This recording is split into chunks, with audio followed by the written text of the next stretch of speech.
అందరికీ నమస్కారం అండి. బాచీరావు ఏఏ స్కూల్కి వెల్కమ్ అండి.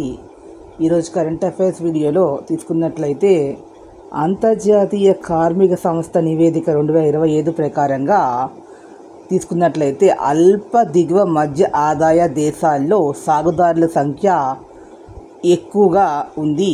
అభివృద్ధి చెందిన ఎగువ మధ్య ఆదాయ దేశాల్లో సేవల రంగంలో శ్రామిక శక్తి చాలా అధికంగా ఉంది. పేదవర్ధమాన దేశాల్లో ఇది స్వల్పంగా ఉంది. దిగువ ఎగువ మధ్య ఆదాయ దేశాల్లో పారిశ్రామిక రంగంలో ఉపాధి పొందుతున్న వారు గణనీయంగా ఉన్నారు. దేశాల్లో వ్యవసాయ పారిశ్రామిక సేవా రంగాలపై ఆధారపడి జీవిస్తున్న వారి శాతం తీసుకున్నట్లయితే అల్పాదాయ దేశాల్లో సాగు మీద ఆధారపడి 59% ఉంటే, పారిశ్రామిక రంగం 10% ఉంటే, సేవా రంగం 31% ఉంది. దిగువ మధ్యాదాయ దేశాల్లో సాగు మీద 40% మంది ఉంటే, పారిశ్రామిక 23%, సేవా రంగంలో 37% ఉన్నారు. ఎగువ మధ్య ఆదాయ దేశాల్లో సాగులో 21% ఉంటే, పారిశ్రామికంగా 28%, సేవా రంగంలో 57% ఉన్నారు. అధిక ఆదాయ దేశాల్లో సాగులో 3% ఉంటే, పారిశ్రామిక 23%, సేవా రంగంలో 74% ఉన్నారు. అంటే ఇక్కడ మనకు క్వశ్చన్ సివిల్ సర్వీసెస్ ఎగ్జామినేషన్లో ఖచ్చితంగా ఇలాంటి క్వశ్చన్స్ ఫ్రేమ్ చేస్తారు. గ్రూప్ 1 సర్వీసెస్లో కూడా ఖచ్చితంగా ప్రిపేర్ అవ్వండి.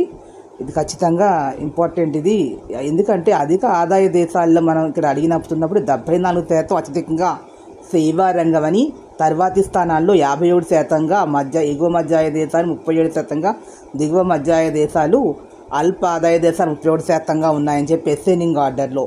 అదేవిధంగా డిసెండింగ్ ఆర్డర్లో కూడా సేమ్ తీసుకుంటే అల్పాయ దేశాలు 37%, దిగువ మధ్యాయ 37%, ఎగువ మధ్యాయ దేశాలు 57%, అధిక ఆదాయ 74%.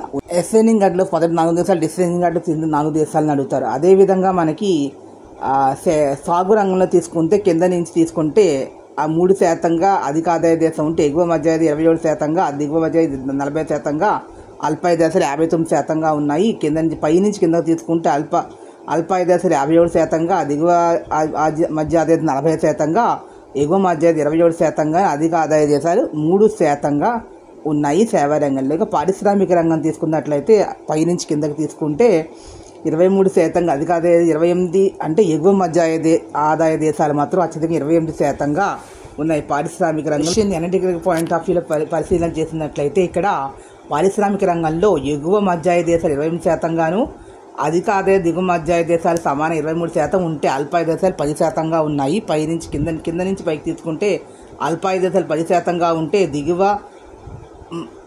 మధ్యాయ దేశాలు, అధిక ఆదాయ దేశాలు 23% ఉంటే, ఎగువ మధ్యాయ దేశాలు 28% మనకి ఉన్నాయి. సో ఈ వీడియో మీకు నచ్చినట్లయితే please subscribe my channel. Thank you to all.